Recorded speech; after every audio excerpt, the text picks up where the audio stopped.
around this law, but we don't do this by ourselves, right?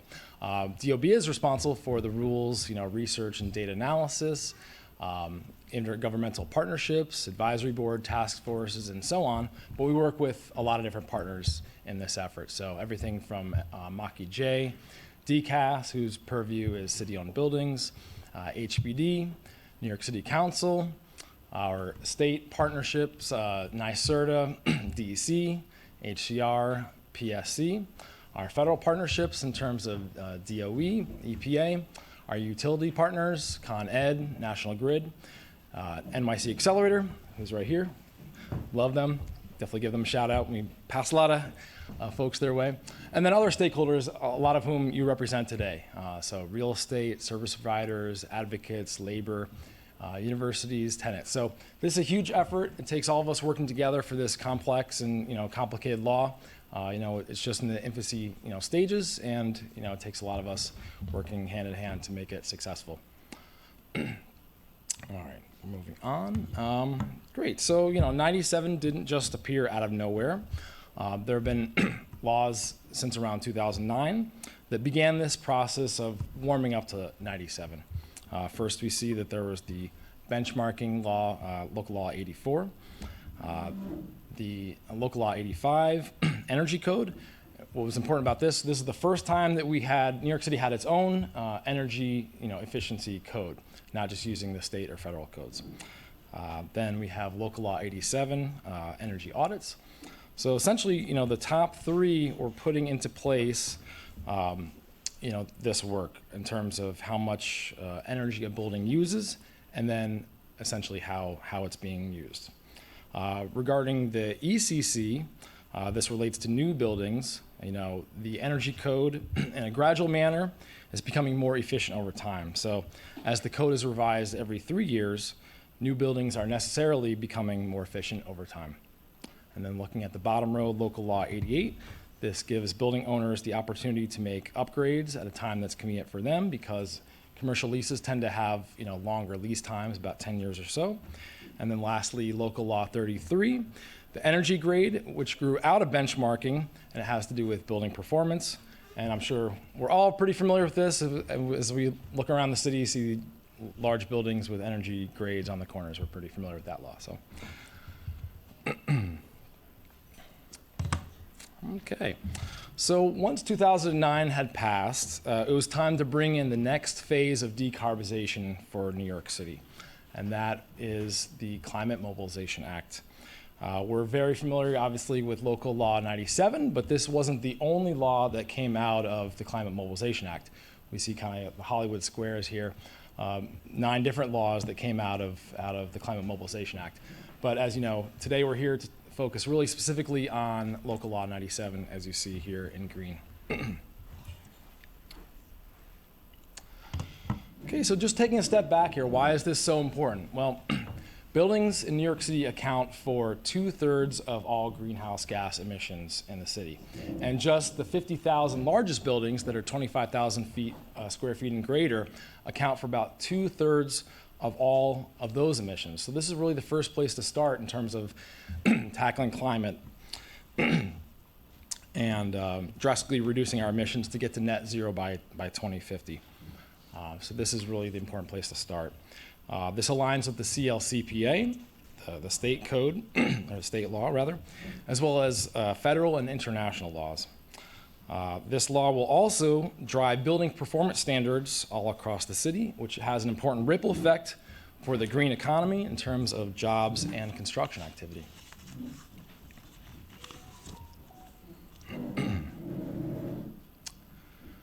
Okay, so just having a little more detail on Local Law 97, a little recap. This is for buildings that are, it covers rather, buildings that exceed 25,000 square feet, and accounts for different building uses and building types. It also covers 2 or more buildings that are on the same lot together that exceed 50,000 square feet, 2 or more condominium buildings governed by the same board of managers that together exceed 50,000 square feet, and also important point, when the buildings on a BBL together meet the 50,000 square foot threshold, all buildings on the BBL are subject to Local Law 97. However, each building on the BBL must comply with the appropriate requirements for that building. So I'll just rephrase that. This means that all buildings have to report if they're over 50,000 square feet, but each building may have its own compliance path. So we want building owners to understand this. And we know there's a little complexity around this, so we'll have plenty of opportunity to go over this in more detail when we have our breakout session. Okay, so let's go through the timeline here. As we see, it was passed in 2019. Then in late 2019, the advisory board was formed. Then in mid-2021, we had the adjustments program. Sorry, I'm losing my place here. Yes, just a note on the adjustments. That has also been extended to the end of the year. So if you're considering applying for an adjustment, you still have some time, but we definitely recommend you get working on that. Okay, so then we have the advisory report and the first rule package that was released in early 2023. Then we have the second rule package that was released in late 2023. Earlier this year, in the beginning of this year, we had Article 321 filing guide released. Just recently, we're very proud to have the Article 320 info guide as well. Have a nice little QR reader that we can point you to later. You can link up to that. And then looking at what's ahead. So we have the third rule package that should be coming out very soon. We believe in the coming weeks or a month or so. And then we're getting into compliance time. So May 1st, 2025, a lot is due. So Article 320 reports will be due. Article 321 reports as well. The one-time reports, as well as decarbonization plans, will be due. Then for the 2-year delay buildings, that will be 2 years after that. Those reports will be due. I think that should actually be 0527, right? Not 26. Yeah, we'll talk about it. Okay. And then there are the 10-year delay buildings that have some amount of affordable housing as well, and those will be due in 2036. But as we're looking into this timeline, we see we get into the second compliance period, 2030, and then 2035, and so forth, and it gets more and more restrictive. So it's really important to start working on these changes now so you can be prepared. But the good news is that we're all working towards this carbon neutrality goal, which we will achieve when this is a success by 2050. Okay. So Local Law 97 is made up of several different pathways, as we just described, kind of buckets, if you will, out of the 50,000 buildings. Majority of them are regular private sector buildings, about 34,000 or so, non-rent regulated accommodations. That is listed as 320 in the admin code.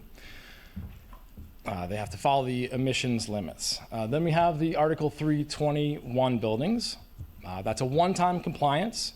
That has to do with the PECMs, and those are the rent regulated and house of worship buildings. But also important to know, if those buildings are already meeting the 2030 limits, they just have to demonstrate that they're meeting those limits now in their reporting next year, and they're good to go. And lastly, we have the city buildings. Now, those don't report directly through DOB, so we don't focus quite as much as them, but yes, they definitely still have to apply. They actually have stricter limits than the other pathways. Those are just done on a portfolio-wide basis, so slightly different than a building-by-building basis. And any questions, again, we're happy to answer those during the breakout sessions. Okay, let's look at the advisory board. So that work began in 2019 when the board was appointed. 18 appointed members. There are city council and mayoral appointees, a Maki J appointee, DOB chair, speaker's designee, 7 working groups as a part of that effort, as you see here, over 120 participants, 363 meetings, 19 advisory board meetings, so a lot of work was happening around this over the past several years. And that all culminated in an advisory report that was published in December 2022. 30 recommendations were proposed. Just to note, not all of those were implemented in the case where any of those recommendations would conflict with the law. Okay, and just lastly here, Rule 103.14 relates to Article 320 that provided guidance on how to report and calculate emissions, the penalty framework, and credit around beneficial electrification. We have a QR reader to link you to that information guide if you'd like during our breakout sessions. And for Article 321, the Rule 103-17 corresponds with that. That provided guidance for inspection and documentation of prescriptive energy conservation measures, as well as penalties. And we also have the filing guide that is available for that. I think that does it for me, so I'd like to turn it over to Holly to go into more specifics about the rules and the articles. Thank you.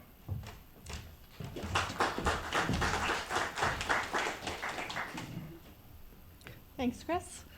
Hi, I'm Holly Savoya. I am the Director of Sustainability Outreach and Assistance.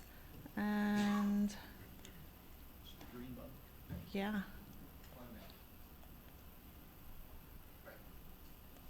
Okay, that's not us.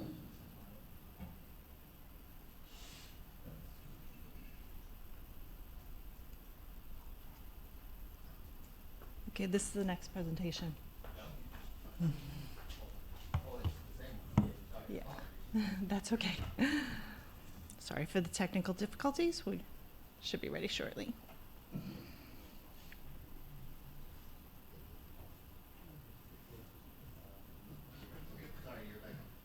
Okay, great.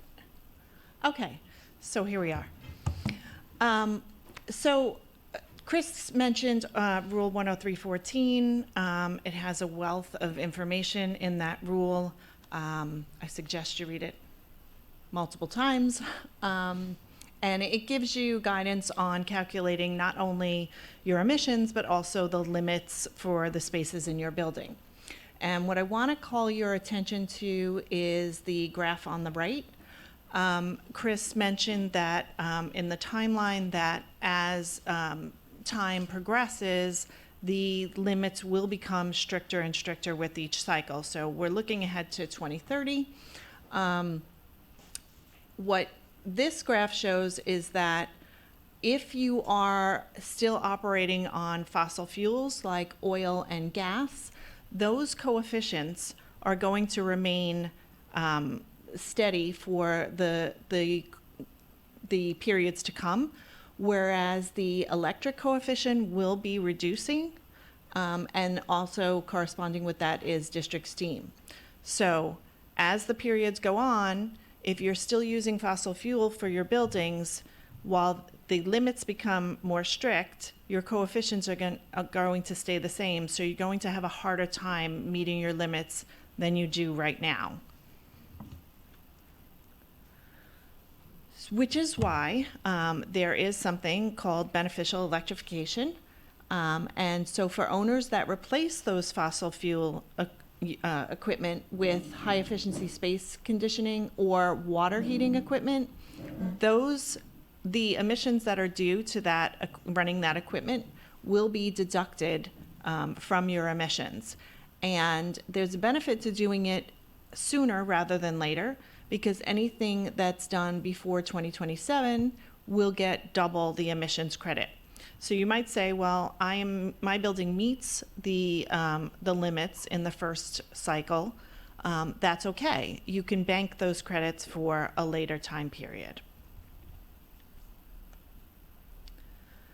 Okay, so to take a look at the penalties and good faith efforts, there are, two situations that you could have. The first is that if you fail to submit your report, which I do not recommend, and if there's one thing that you take away from today, it's get that report in.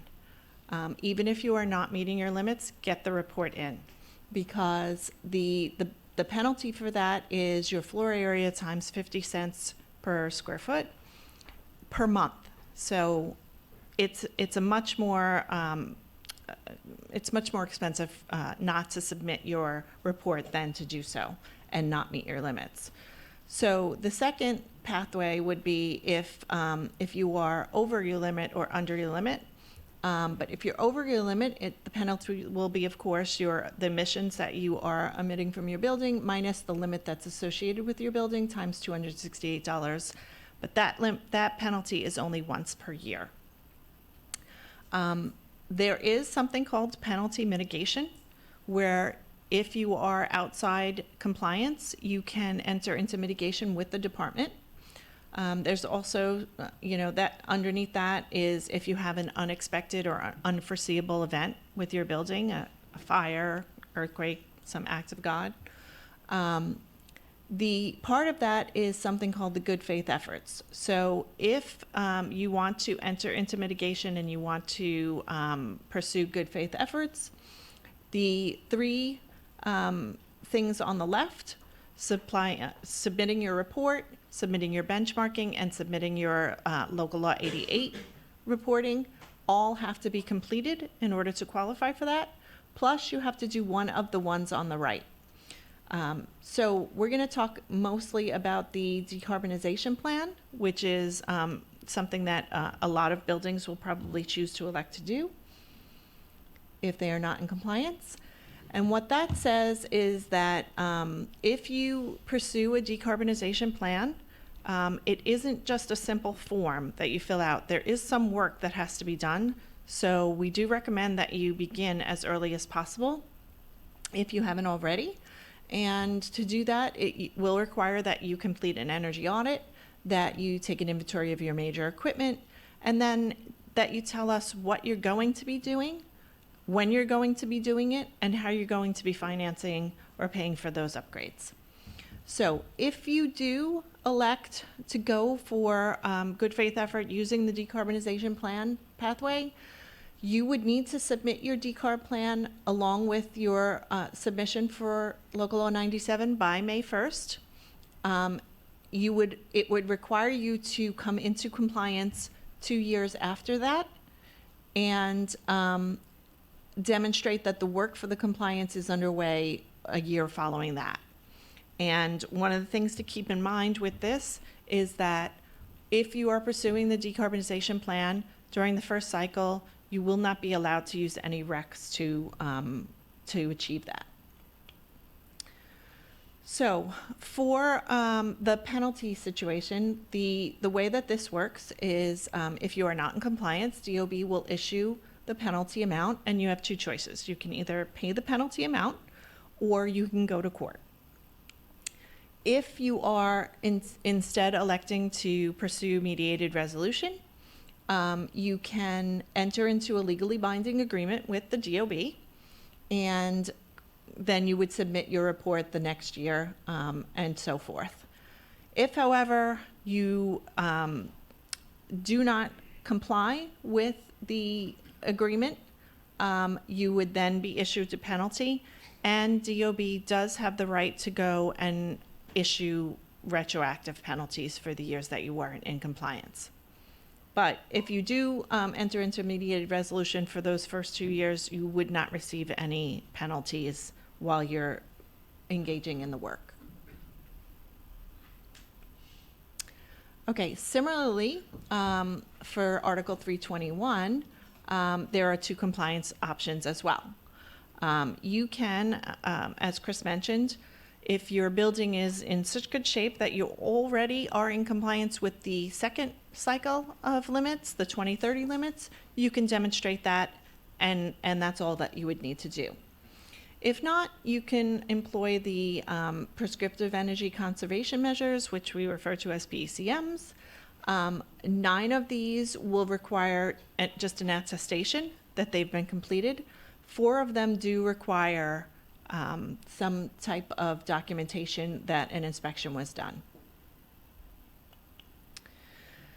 Again, for the penalties, please do submit your report. If you do not submit your report, that penalty is $10,000, but you'll also get an additional $10,000 penalty for not being in compliance, because how would we know that you're in compliance if you didn't submit your report? Again, there are mitigation opportunities for Article 321 buildings. Similarly, an unexpected or unforeseeable event, of course. There are some eligible energy conservation projects that, if you're engaging in, would fall into this, or simple mediated resolution. And the story is good that we have to tell. When the law was passed in 2019, it was estimated that approximately 20% of the buildings would not be in compliance. And in just a few short years, we've seen that number shrink to 11%. And we're hoping when the new data is analyzed that that will be even less. We're keeping our fingers crossed. The story, however, for 2030, when the limits become stricter, is currently showing 37% will not be in compliance. So the story is, even if you are in compliance at this point in time, we need to look to the future, to a point in time when you may not be in compliance, and encourage you to work towards making those changes in your building so that you can be in compliance come 2030 and the successive cycles. And I think that really concludes my portion of the presentation, and we look forward to answering your questions afterwards, but we have some additional speakers. I'm going to turn it over to Andrew, also from the DOB, and he will be talking about compliance pathways.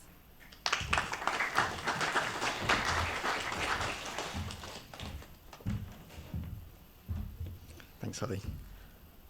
Hi all, I'm Andrew McLean. I'm a Policy and Project Associate at SolarOne, but I'm embedded in the Department of Buildings in the sustainability team. And firstly, I want to say thank you to Rachel for organising the event. It's a really great space, it's a good audience, so thank you, and thank you to everyone for coming. So I want to talk about compliance pathways with Local Law 97 and the covered buildings list, because this is something that a lot of people have trouble with. They don't know how their building should comply with the law, and it's not easy. There's a lot of different pathways. So we can skip a lot of the context here. This has already been covered by Chris and Holly. But I think one of the things to emphasize here is that bottom point, so multiple buildings on a lot. So a lot of, you'll see a lot of information about the lots that your building is on. And you have to remember, of course, that as Chris said, compliance is at the building level, not the lot level. So even if there's information about a lot out there, you still need to figure out how that applies to your building. And part of the issue is, of course, that DOB isn't omniscient. We don't know all the details of your buildings. So while we can give you information, you also have to figure out how your building fits into this. So you can see top right, there's the three buckets, as Chris pointed out. There's the Article 320, which is mostly for market sort of participant buildings. 321, which is more for rent-regulated buildings. And then we're not going to really focus on the portfolio-wide reductions. That's for the city-operated buildings. But just focusing on the first two, so 320 and 321, you can break that down into 4 different pathways. And this may seem unnecessarily complicated, but it's also an important way that we make sure that buildings receive a fair pathway that they can comply with. So you can see there's the 3 different sort of sub-pathways of Article 320. So there's buildings without any particular sort of income restriction or rent regulation at all. That's the first one, Compliance Pathway 0. There's Compliance Pathway 1, which is where buildings have more than one, but less than 35% of the units are rent regulated. And that has a specific, rent regulation has a specific meaning under the law, which I won't go into here, but it doesn't mean that just any restriction on rent is rent regulation. There are 3 specific laws that has to come under, which are detailed in the law and also in some of our guidance documents. And then there's Compliance Pathway 2, which is where you start complying from 2035, and that's for more income restriction rather than rent regulation. So we're talking, for example, Mitchell-Lama buildings. So those are the 3 Article 320 pathways. Then there's only one compliance pathway for Article 321, which Holly went into some detail about how one complies. But there's a number of different ways that your building may be a 321 building. You may be over 35% rent regulated. You might be a house of worship, and while we're talking about houses of worship, we've just released some documentation that allows a house of worship to provide evidence that they are a house of worship. So if you want to know more about that, come and talk to me after, and I'll put your email on a list, and we can send that documentation to you. But so these compliance pathways, they make a big difference on how a building complies. And currently, the way that one finds out about your compliance pathway is to look at the covered buildings lists. So those are currently on our website, on the DOB website. And the lists work essentially by, we have one covered buildings list for each individual pathway. So if your property lot has a building that, based on the data that we've received, we think should be on a specific pathway, then that lot will be on the covered buildings list. That doesn't mean that the building is on the covered buildings list, because there may be multiple buildings on a lot. So the building owner needs to know what property lot or borough block lot they're on, and find that lot on one of the, or multiple even, of these covered buildings lists. And the reason I say multiple is there may be multiple buildings on the lot which have different compliance pathways, because compliance is at the building level. So this has caused some confusion with people. They're saying, okay, why is my lot on this pathway when my building is on for example, it is or it isn't rent regulated, and it is or it isn't on the rent regulation covered buildings list? Well, that's because there's going to be multiple buildings on the lot. Maybe one of them is compliant, but also sometimes the data that we have doesn't fully tell the picture about your building, and you need to talk to us, and then we will do our best to make sure that that's reflected in the covered buildings list. So we do make changes to the covered buildings list as people share evidence with us. We require specific evidence so that we can make sure that it is sort of legally tight. But at the end of the day, remember also, the covered buildings list, they're not a legally binding assertion about your building. Your building, when you comply, you and a lawyer and an RDP, a registered design professional, you are able to determine which compliance pathway is suitable for your building. If you can't back that up, we might have to contest it, but the covered buildings lists are not sort of the be-all and end-all of your compliance pathway. So this is to say, this is our attempt with the data that we have access to give building owners the best information that we can about their compliance pathway. We will do our best to make sure they're accurate, but at the end of the day, it's between you, an RDP, and a lawyer to make sure that you're complying with the right pathway. Just as an example of how this might work at the lot level, here we have a hypothetical lot with 4 different buildings on it. Building 1, let's say this is rent regulated, or that says 320. It's just a normal market rent building, complies as normal with Article 320. Buildings 4 and 3, both Article 321. They don't even need to be Article 321 for the same reason. It could be a house of worship and a rent-regulated building. They're both Article 321, and if they're owned by the same people, they could do a combined report. Building 2, that's a city-run building, so that's on a different system. I hope this was useful. If it didn't answer all of your questions, there are also the info guides, as Chris and Holly talked about. Those are available on our websites. They're very useful.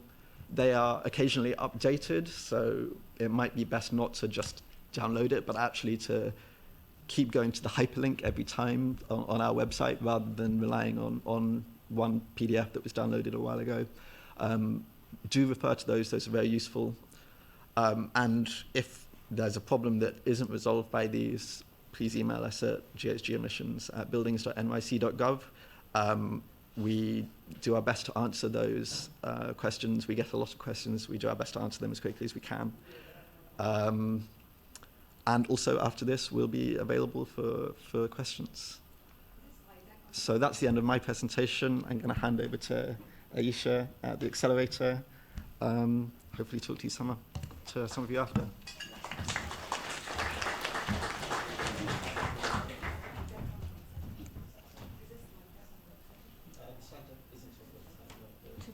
slides? Is it just We can make them available. We can make them available. Yeah, the green is to switch the slides.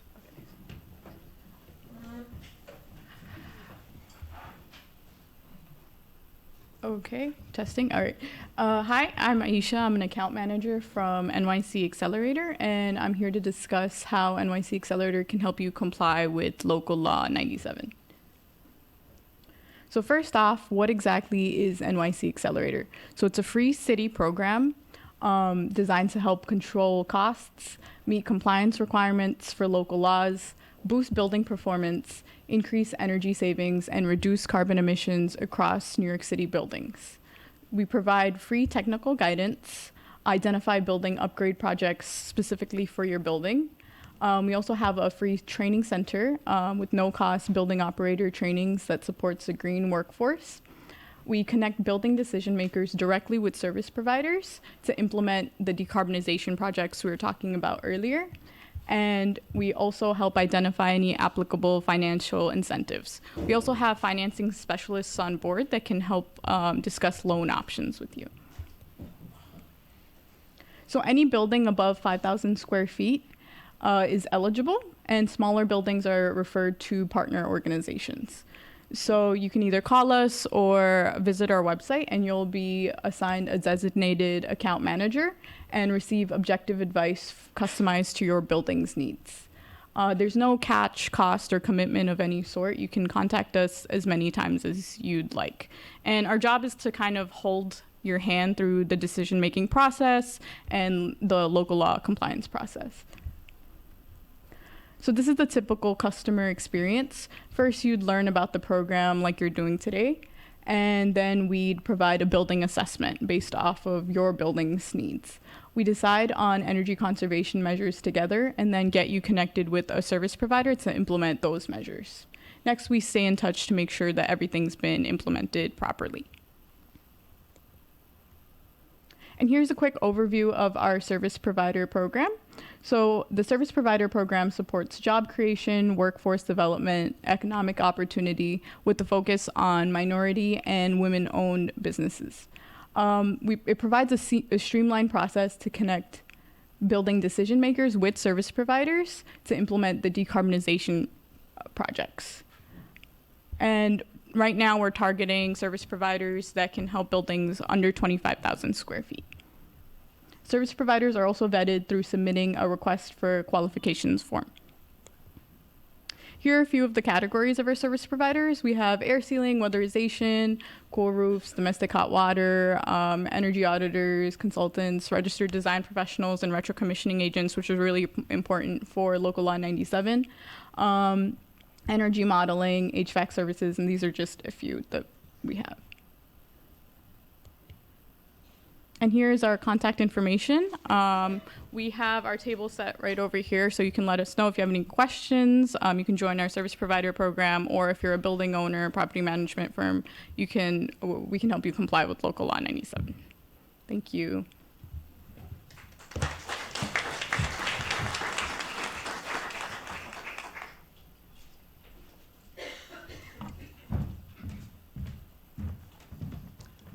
Thank you, Isha. So now we're going to break out into groups where we can answer questions in a more detailed way. So I'm just going to point out where people will be. So Chris and Holly will be, where are you going to be? Okay, Chris and Holly will be somewhere in the middle of the room. The accelerator is going to be over here. So Christina and Isha can answer questions. Tarek and I will also be somewhere in the room. We'll find space. You'll be able to find us. And then Anthony and Thomas, can you wave so that, yeah. Okay, so you'll also find a spot.